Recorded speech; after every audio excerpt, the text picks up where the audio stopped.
Hello,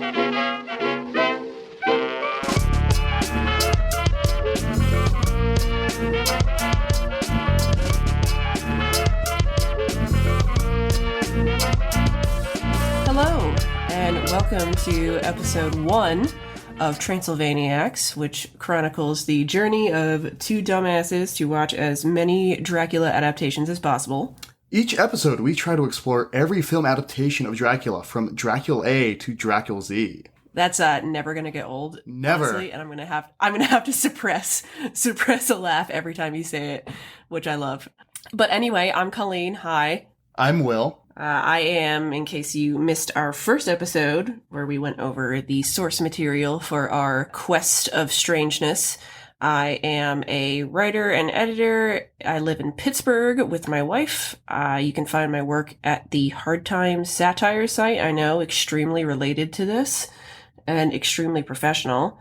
I'm also an artist, and for some bizarre reason, I work in robotics as a day job, but I can promise you I do as little actual robotics and STEM as humanly possible while still working in that office. We support women in STEM who are barely in STEM. Thank you very much. I really appreciate it. I actually get emails, like, to my work email that's like a Women in Tech Pittsburgh, and I'm like, I cannot emphasize enough. Thank you, but please, you have to understand something. You are desperately missing how uninvolved I am. And what the fuck's your deal, Will? My name is Will. I am a writer, photographer, and currently a studio coordinator for a video and photo studio based out of Philadelphia. I was a columnist for a film review site called Rooster Illusion Reviews for the better part of a decade. I mean, actually, probably half a decade. When does a decade become a better part of a decade? I feel like half is... Yeah. I mean, I guess it's half a decade. That's a good question. Half a decade, sure. I was a writer for half a decade. Right now, my writing is mostly limited to opining on Twitter, the sad fate of many former freelance writers. I love that for you. Great use of opining, first of all. Secondly, I was just thinking about this earlier, like right before we came to record, and I think it's very funny that we are in the two major Pennsylvania cities and how well they line up with us, like, personality-wise. Oh, very much so, yes. Like, you're, like, kind of, like, fun and, like, cultured and sassy, and you've got, you know, like, a couple of, like, kooky little Philly things. And I'm, you know, like, crumbling at the most basic infrastructure level. You are very kind to me and to Philadelphia. I will accept it. Very exciting news. We are actually about to have at the Rosenbach Museum and Mutter Museum in Philadelphia a Dracula festival celebrating the novel. Part of the reason being that some of the earliest notes for the book were written in Philadelphia by Bram Stoker when he was taking a trip overseas. And we hold on to that legacy with everything we can. You should. When does that go up? Because we should, like, totes go. It is starting. I assume this is probably going to be up in the public probably in October, by which time it'll probably be starting. But it seems like they're doing events going into 2023. I think they've got some... Yeah, I think they're doing a Valentine's screening of the vampire movie Thirst next year. Oh my god, that's amazing. Okay, yeah, wow. Really aligning us content-wise. Thank you, creepy museum in Philadelphia. Appreciated. I don't know if Pittsburgh has any creepy museums. I kind of wouldn't trust it, though. Again, Philadelphia is New England adjacent to where I, like, trust your creepiness, whereas Pittsburgh is Midwest adjacent. And I'm like, you know what? There's a distinct possibility you would come across, like, some sort of book bound in human skin in a Pittsburgh oddities museum, and I'm not about that. It is, yeah, I get that. My parents are originally from Pittsburgh, and all of the urban legends about Pittsburgh, in some cases, are true, but also just sad. There's a story of, I think they call him the Green Man, or oh no, who I think, and Pittsburgh lore experts, please ding me if I'm wrong, but I think it's a Green Man. But there is a man otherwise known as Charlie No Face, who was literally a man who was working on power lines who had his face singed off by a power line. Real man, but just a deeply sad story. Doesn't That really is so stir me sad. up. And also, like, completely fucking believable. Literally, like, earlier this summer, I think in June or July, it was one of those days where it was like 100 fucking degrees, and a transformer about 2 houses down from ours fucking exploded. And then caught on fire. And there was like a raging electrical fire next to our house, and we had to go stay in a hotel. So I completely believe that a sad man had his face burnt off because, again, Pittsburgh, crumbling at the most basic infrastructural level, as evidenced by the literal bridge collapses. But enough about failing infrastructure. Yeah, exactly. Last episode was our first episode, woohoo, where we went over the source material because you kind of can't do a show about adaptations without reviewing what is being adapted. And this episode, we are going to be looking at Nosferatu, which is a 1922 German expressionist film. It is a silent movie directed by F.W. Murnau and stars Max Schreck as the titular Count Orlok.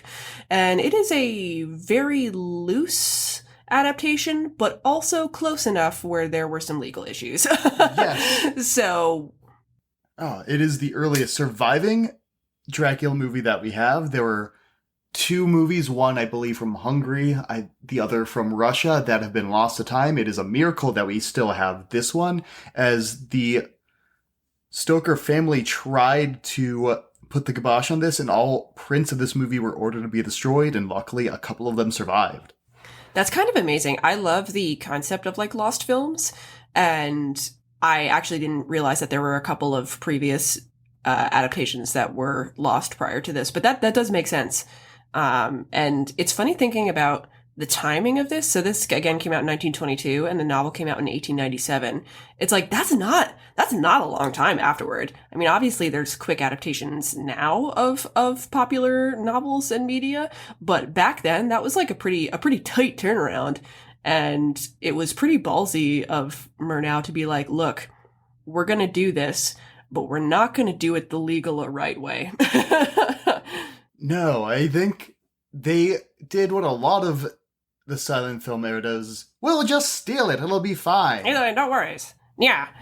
That's my silent movie voice, and I apologize because I'm probably going to do that like at least 4 or 5 times. I suggested in tribute to the silent movie we do a silent episode. This is pointed out to me that this was a bad idea for numerous reasons. I just assumed we could have, just some jaunty music going in the background. I don't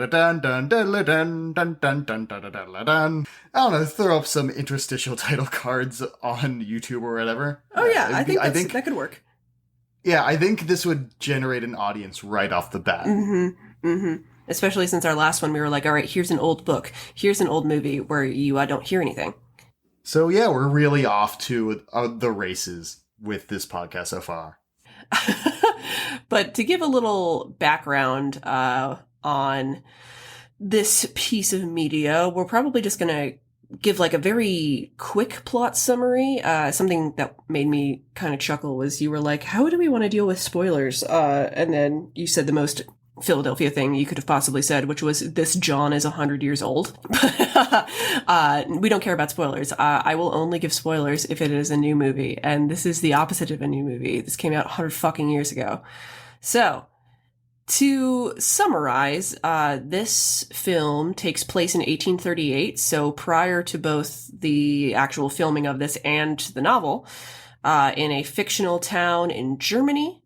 We have the same setup that we do in the novel, which is a estate agent / realtor is sent to Transylvania to visit a new client who plans to move to the area in which the main character lives.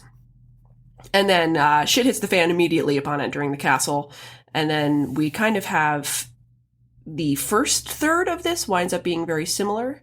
And then there are some differences in the second half. So first of all, let's go through our characters. We have our Jonathan Harker counterpoint, who is Thomas Hutter. As you can see, they did the ye old copyright dodge by just changing some names and hoping for the best. We have Max Schreck as Count Orlok. And he is our Drac counterpart. And then we have Ellen Hutter, who is Thomas's wife, played by Greta Schroeder, and she is the Mina counterpart. And those are the main three. We have a couple of other characters, but we have no Lucy and kind of a small gang of men, but not quite exactly fitting the Arthur Quincy Seward Van Helsing. We do get a Renfield character in Knock, played by Alexander Granach. We do. Yeah, one of the first, I think probably the first instance of Renfield and Hawkins, Harker's boss, in the book being conflated into one character. And as with many other adaptations, this version of Renfield is already just around the bend by the time the movie starts. He's 100%. Already just chomping at the bit. The crazy is not a slow burn in this one. It is already just actively on fire. So to begin, again, we have Hutter going to Transylvania, where he is welcomed by Count Orlok, and you have some kind of iconic scenes here where there is a dinner scene. Hutter's eating and accidentally cuts his thumb, and Orlok fully grabs his hand and tries to like suck the blood from his thumb, and that is when you pretty much immediately realize that some sketchy shit is going on here, and then wakes up in the morning to find that he has been bitten. Later, we get some scenes of Ellen, who is Hutter's wife, where she is sleepwalking, which kind of conflates her plot with Lucy's and Mina's in a way, because she has the connection to Dracula, but Lucy is the one who does the sleepwalking in the original novel. And then eventually Hutter escapes, much like Jonathan does. And then we get to some kind of fun stuff. Do you want to take us through the ship section down to the town section, the third moment there? Absolutely. So we have a truncated but fairly accurate reflection of the Demeter scene, which is the name of the ship in the book Dracula. We have a very good and I'd say very chilling recreation of that in Nosferatu. This ends with the ship steered by no one landing in a channel in Germany, and immediately plague rats swarming out into the town, causing a plague to take over the town. And as Nosferatu, Count Orlok, goes about his vamping business, you also have a plague spreading. It's worth noting that this adaptation also came out 4 years after the 1918 pandemic. So a lot of illness and the collective fear around it was still very much in the air at the time of this adaptation. From there, we have Count Orlok as he attempts to prey upon Ellen, and Hooter's ineffectual attempts to stop him. Yes, and then Ellen, in a more direct Mina role, finds a book that Hooter had actually found when he was back in the castle that tells all about the lore regarding vampires, and Ellen discovers that, vampires can actually be defeated if a pure woman, willingly gives her blood. So that is a major departure from the novel, and we'll get more into that later. So she basically realizes that, all right, this creature has come into our town. He's attacked my husband. There is a plague that has followed, so I will valiantly self-sacrifice. We get a couple of scenes where she faints and is revived by the Van Helsing counterpart, who is in all of 2 scenes. And then Orlok actually enters and drinks her blood. But while he is doing this, he is so distracted by her that the sun rises, and he is scorched by the sunlight and vanishes in a puff of smoke. And then Ellen actually dies just moments afterward when she is held by her grief-stricken husband Huta.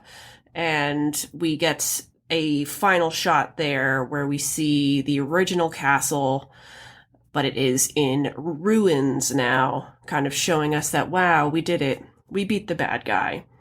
This film is in the public domain. It entered the public domain in 2019, but a lot of people have treated it as such for a long time because it's such an old piece of film history.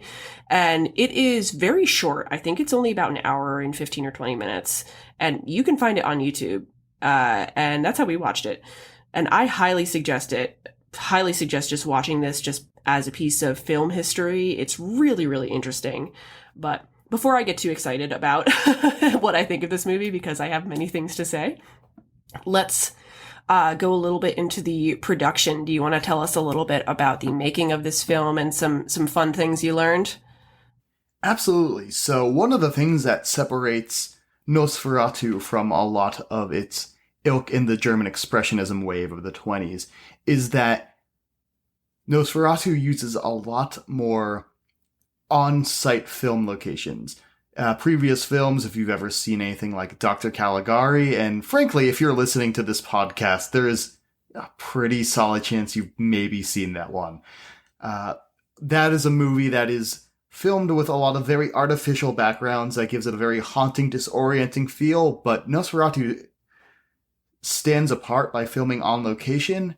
It was filmed primarily in Wismar and Lübeck, with exteriors of Transylvania, including the shots of the castle filmed in Slovakia at Orava Castle and Stary Hrad Castle. Excuse me, my Slovakian is a little dusty. It's a little rusty. I don't blame you. You don't get to break out the dialect that often.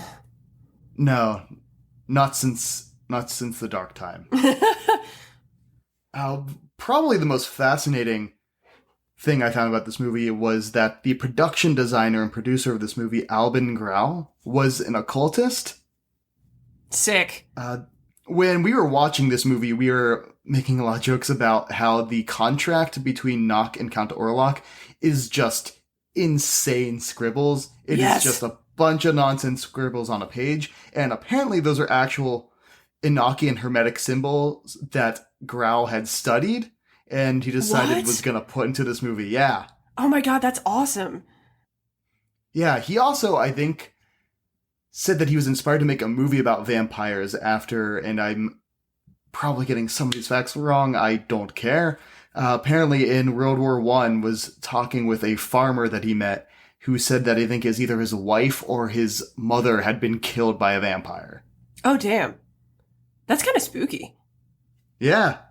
So the director of this, F.W. Murnau, was given a screenplay written by Henrik Gallen, who was the person who was tasked to write the screenplay, quote, inspired by the novel, even though they had not obtained any actual rights. Gallen was experienced in this kind of realm. However, he was very interested, like you said, more in the German Expressionist style, and he was so interested in rhythm that he wanted to use a metronome. So he literally would in his screenplay was like, this is when people should move and speak on these beats, because it was almost musical in a sense. However, the last 12 pages of this screenplay were missing by the time it got to the hands of Murnau. So he just kind of rewrote it on the fly, and that's pretty much the last scene of the film. And also played a metronome as well, just to kind of keep things on task. And I think that's really cool, because when you're seeing a silent film, you don't have the luxury of hearing anyone speak, and there's obviously a huge musical component to silent film. Most of them are scored with piano or orchestra, which were played live. I just thought that using a literal metronome to keep the movements of the actors on some sort of rhythm that was so ingrained in the creation of this film, it was down to the screenplay, was kind of cool. That's wild. Isn't that bananas? Never heard that before. Yeah. I think it shows in the film. It does show. You can definitely tell. And there was also only one camera that this was shot with, so there was only one original negative. So again, when we talk a little more about the legal issues of this, as this was a unofficial and unauthorized adaptation, ordering all of those copies to be destroyed, and there was actually only one negative. So had it worked out, this would have been lost to time, and that is so lucky, because as we'll talk about in a bit, this film absolutely rips. In terms of the reception, you came across some contemporary reviews, correct? Yes, I did, and by most contemporary reviews I've found, most of them agreed also that this film totally rips. Critics at the time were all about Nosferatu, and one of the rare exceptions was from Filmcourier of 6 March 1922, that essentially its complaints was that the vampire appeared too corporeal and brightly lit to appear genuinely scary. The main criticism seemed that the production values were too good for this to be very scary. Which I think is fascinating because it looks great, but it's also a movie that looks like it's a moving woodblock carving. I love that description so much. And like, I think it's such a stunning visual. Like once you see this, you know exactly, like that description will make perfect sense. So I love that people, even though most people liked it, some of the criticisms of it stemmed from the visual nature of it. Whereas that's what actually kind of creeped me out the most. Oh yeah, the look of this film is so haunting. It's unlike a lot of its contemporaries even. It is. And like, you can talk about good old German expressionism night and day, and you can see how this fits into that genre, but you were correct. There is a distinct visual quality to this film that is unlike literally anything else I've ever seen. So we've already sort of crossed over into it, I would say, but do we want to sort of talk about our personal thoughts about this guy? Absolutely. I'm gonna let you go first. Go for it. Yeah, I think the thing is, this is a movie that, for one, it's astounding to me that we can watch a film that is 100 years old. I know, that's fucked up. Incredible to me. And I think that this is a movie where the age to it only makes it more unsettling. Oh, hard agree. I think that's a very good point. There are shots here that again, they look gothic. They are steeped in this natural energy that only comes with age. It comes with the film grain of the time, but it's also a lot of the tricks that Murnau is doing in camera and with the film itself. For a long time, the only version that we could see of this movie was a little bit sped up and was fully in black and white. The true version of this that was meant to be seen has a lot of color tinting throughout. So scenes at night are tinted blue. Scenes at dusk have a yellow to them. And it adds so much to the film. There's one very peculiar shot as the carriage carrying Hooter is approaching the castle, where it switches to the film negative, and it's very jarring and very weird, and just adds to the surreal nature of the movie in a pretty fantastic way. Yes, exactly. I think surrealism is kind of a key here, because it's interesting to me that this was filmed on location and you get this sense that you are actually seeing a real place. You are seeing these real ruins in the fucking middle of nowhere in Germany. And then you get these artistic sprinkles here and there that, combined with some of the practical effects and the acting, really lead to a very unique combination of heightened realism and this level of like total surrealist expressionism. I was not expecting, because I think I had only seen screenshots of this. I had never seen this film until we sat down and watched it. But you've seen it before, correct? I've seen it a bunch of times, yeah. I think I probably discovered Nosferatu in an episode of Are You Afraid of the Dark that used Count Orlok back in the day, and then as I mentioned in the last episode, I was one of those kids that just had books about monsters that I would check out of the library constantly. And so I have the distinction of being one of the kids that had seen Nosferatu as like a 10-year-old before I love that episode of SpongeBob with Nosferatu at the end, Hashling and Slasher. Yeah, so I was pretty much from a young age just destined to be like this, unfortunately. I love that so much. Yeah, wow. So I had never seen this. I had only seen kind of the most iconic shots, and I was not expecting, like you mentioned, these crazy color filters and the occasional negative shot. And that really adds to the feel of this, that you were watching both a historical piece and an art piece, if that makes sense. Like, it doesn't feel like yeah, like it's really fascinating. And I think what surprised me the most about going into this is that I assumed that it would be like important with some cool visuals now and then, like the shot that you always see when you're referring to this. But I did not think that those shots would happen so consistently, or that it would actually kind of creep me out, dude. I wasn't expecting this to be scary. I thought it was just going to be like kind of like goofy and old timey, but this shit's creepy. Oh yeah. I think as you put it in our conversation that it hit the puppet button for you, which is wow, what a turn of phrase. Yes, the puppet button. Allow me to explain. I don't like puppets, okay? It's not Muppets. Muppets are fine. Like Fraggle Rock, totally fine. It is like kind of dolls and marionettes and like things that move that shouldn't. Muppets are stylized and like friendly looking, but I couldn't watch The Dark Crystal or Labyrinth. Like, that's the line for me. I don't really know how to explain it, but I don't fucking like puppets, man. And I think part of the quote puppet button in this particular film, and which I'm sure we will spend a decent chunk of time talking about, is the fucking dope performance by Max Schreck.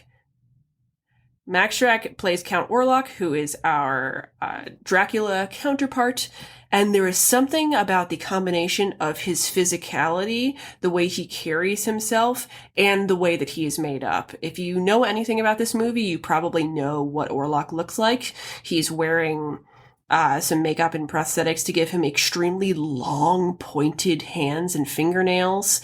He has a big, crooked nose, which, wow, that, again...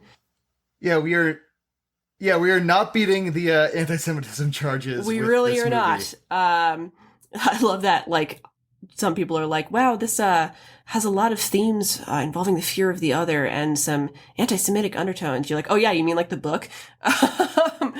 Anyway, and pointed ears and completely bald. And it's such an iconic look, and I think kind of was one of the first visual signifiers of what a vampire would look like, where everybody's seeing the same thing. It's not like a description in a book where, you know, like the picture in your head will look different depending on how you interpret it. Whereas this is one of the first things that a wide swath of people would have seen and become the kind of codifying trope for what a vampire looks like, specifically Dracula. Something we talked a little bit about with Shrek as well is that he looks just like unnervingly, uncannily tall. Yeah, there is something about his height that is just seems inhuman, and he's just too elongated. I don't know if it is the coat he is wearing, if it is something with the prosthetics, but there is something, especially as he is constantly framed by these arching doorways, that makes him seem unnatural, like he does not belong in the human world. 100% is, I think, a combination of his posture, his costuming, and like you said, the framing. There's a really cool promotional still for this, which, like, if I can link this somewhere, I will. But it looks like a contemporary, like, creepypasta. Like, if I was gonna go out and, like, shoot some sort of like cursed image for an elaborate creepypasta, I would shoot this, and it's from 1922. Like, that is so cool. Oh yeah. Count Orlok slowly shambled so that Slender Man could run. Yes, thank you very much. That's 100% accurate and perfect.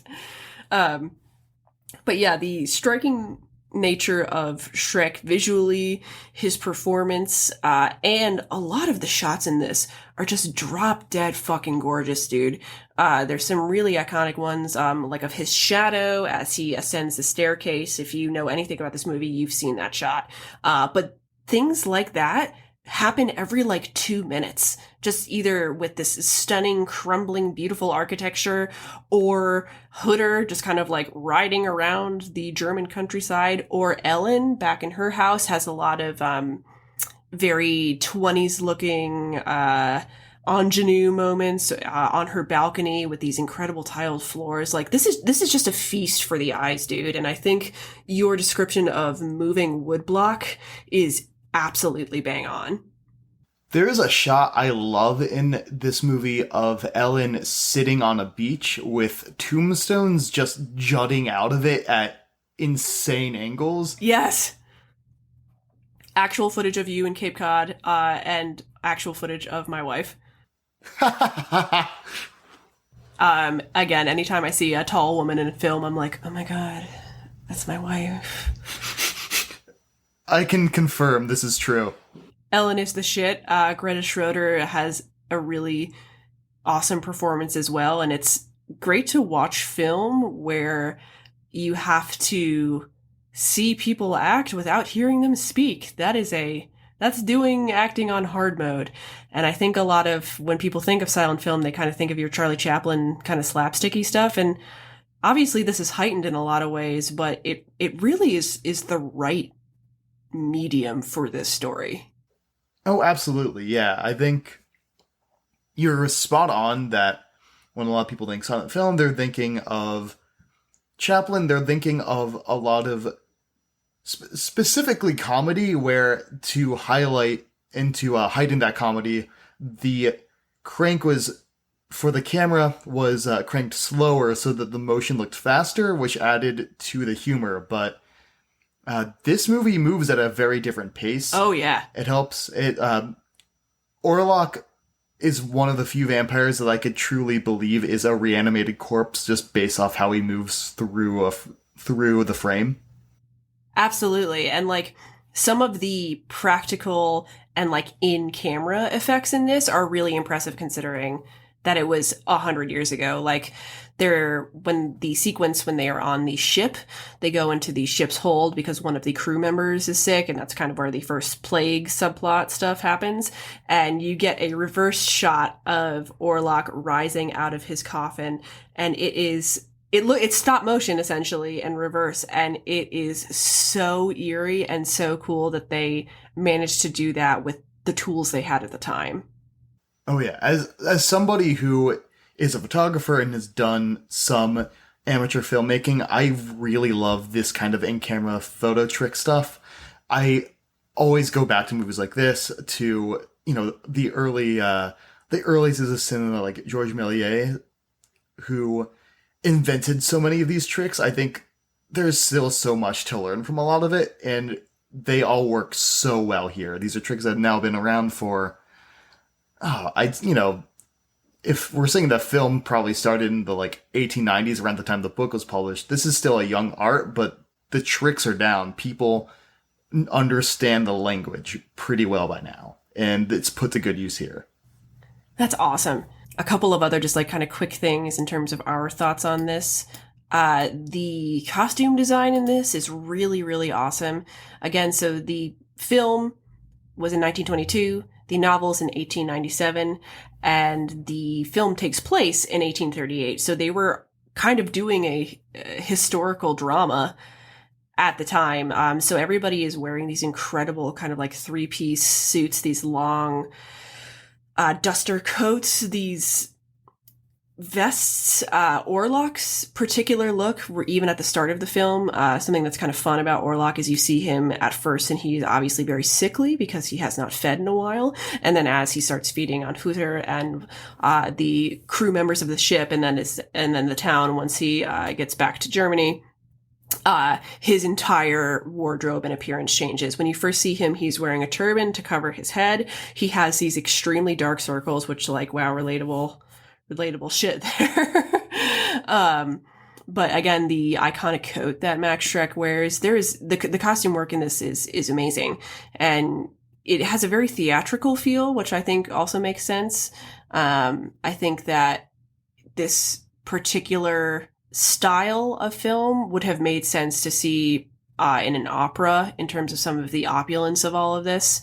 And I really just enjoyed watching all of the details on everybody. Ellen's, both her formal and her like long night dress, and again her beach scene, just fucking awesome looking stuff, dude. Yeah, I think I'm gonna be honest. The many times I'd seen this before, I did not realize that this was supposed to be set in the 1830s. And I think as a kid, I just watched this and was like, sure, this is what Germany looked like in the 20s. You're like, yeah, that's old. Yep, this is older than me. This is what it looks like. Yeah, everything's old. No, that totally makes sense. But yeah, the other thing that we spoke about a little bit earlier was the occult influence on this. Again, with Hooter's boss / Renfield character, giving him this amazing note that looks straight out of Twin Peaks, honestly. And the art direction in general for this, every single thing lines up to just like a slam dunk of a movie. And if you get the chance to watch this, just do it. Like, I was not expecting to enjoy this. I thought I would be like, this is important and this is good to review, but this was really a feast for the eyes. No, kind of boring, but good to see is going to be our next movie. I might get for that, but I stand by it. Well, in terms of the legacy of this film, it is considered to be like one of the most important films ever made. If you take any film class in college, you'll probably wind up watching this. I didn't. My punishment in terms of watching a black and white film for taking a film class was Strangers in Paradise. I think yours was probably the same because our intro film professor really liked to weed out the people who were there for an easy class, because that was not an easy class. Oh no. I did not watch this in school, but it is worth watching for the historical factor alone.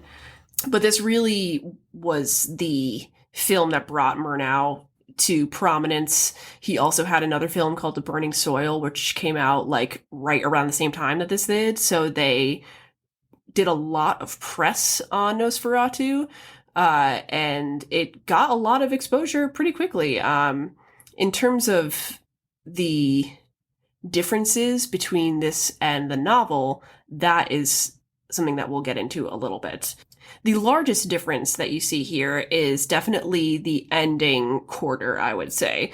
So again, Ellen's character, who is the kind of combination of Mina and Lucy, dies at the end, even though she takes Orlok out with her. Mina obviously survives in the novel, and this has a much more tragic ending, which is kind of curious. And I think that ties in a little bit to your discussion of this coming out not long after the Spanish flu outbreak.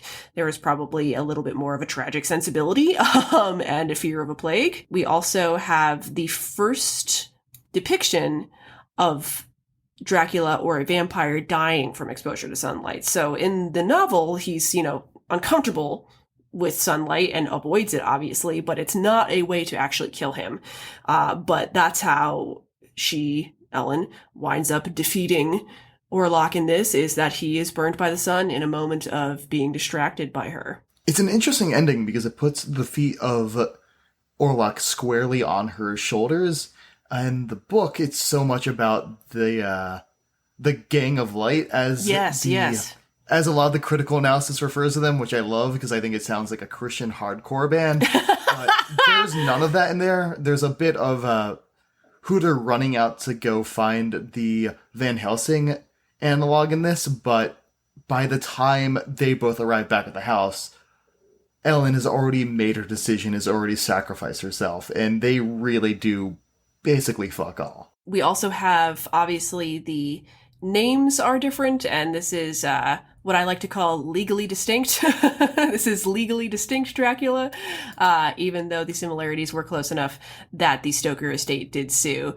But everybody it's not really worth being like, well, Hooter and Harker are different characters. It's like, well, yeah, but they serve the same purpose, right? So obviously the main difference for legal reasons, even though that kind of didn't work. But in terms of the differences between Orlok and Dracula, is there anything that you'd like to chat about? I mean, I think this is right off the bat, pun sort of intended. This is probably as different a take on the character as you're going to get right away. Yep. Dracula, even at his most gnarly and decrepit at the beginning of the book, is still described as being kind of this old, distinguished gentleman who's sort of gone to seed. And Orlok is just really creepy and gross looking throughout the entire run. Immediately. Yeah. I mean, you don't see that influence on a lot of the other Dracula adaptations that come down the line, but you start to see this specific version, this Orlok, come back much later with the film adaptation of Salem's Lot. I'll probably mention that again, even though we're not really strictly talking about it for a while, because I love Salem's Lot. Oh, we'll get there. We'll get there, buddy. I promise. But yeah, no, this Orlok is a lot more hostile immediately, whereas we're gonna see a couple of different of like categories of Draculas. We're gonna see like your sexy Draculas. We're gonna see your kind of spooky, scary, old-timey Draculas, and then we're gonna see your nasty Draculas. This is a nasty Dracula. Like, he is not here to fuck around. He is hungry, he is weird, and he is decidedly unsexy. Wow, me when I wake up. Yeah, same, buddy, same. Oh, that's good. In terms of our kind of notes for this, something that we thought would be kind of funny would be to kind of read a out of context or stupid note we had from the other. I have two from you this time while we were watching this. One is when there is a scene, one of the ship's captains is smoking the largest pipe I have ever seen. And I think I don't actually know which one of us said this, but that explains a lot about our friendship, is that pipe is like a saxophone.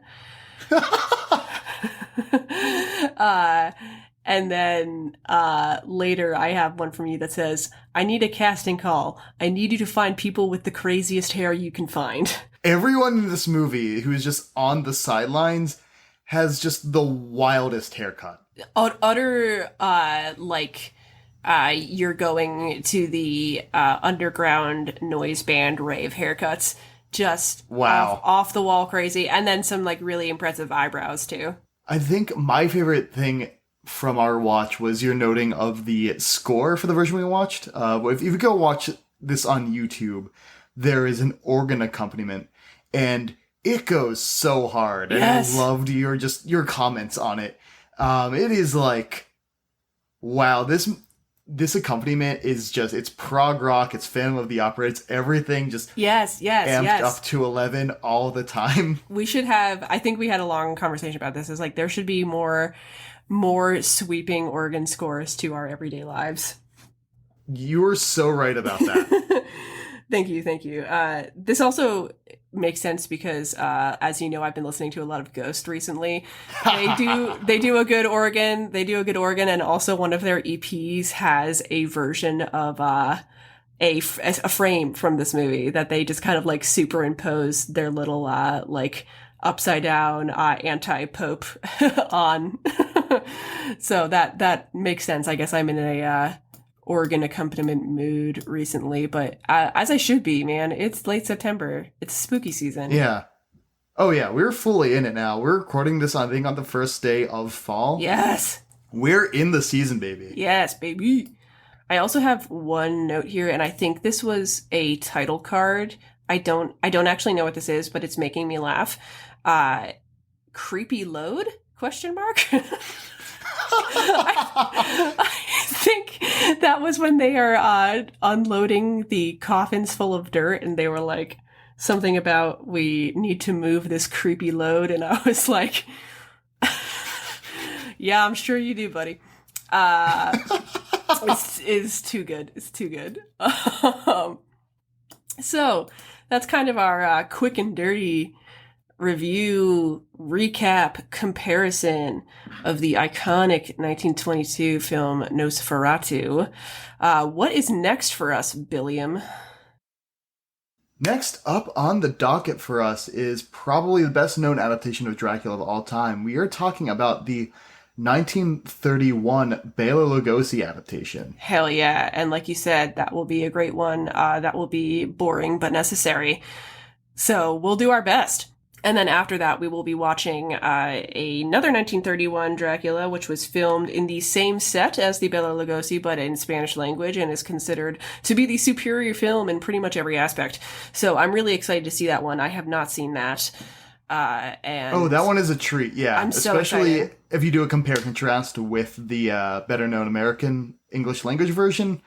It's a fascinating counterpoint to it. Hell yes, I'm really excited. I think we're gonna have a couple of good episodes of our straightforward stuff, and then we'll get into some of our less straightforward and some of our less well known.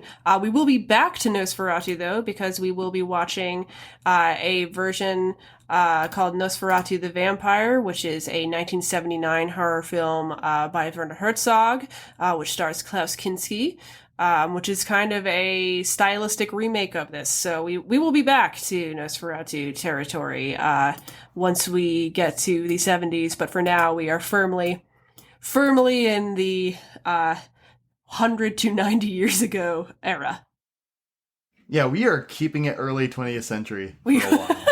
We are, yeah. It's giving Roaring 20s. And then just to kind of wrap things up here, it occurred to us last time that we did not have a good way to really end the podcast, and I just kind of trailed off into nothingness. But our wonderful friend Kristen suggested that we end each episode with an out of context Dracula tweet. Will, would you like to do the honors?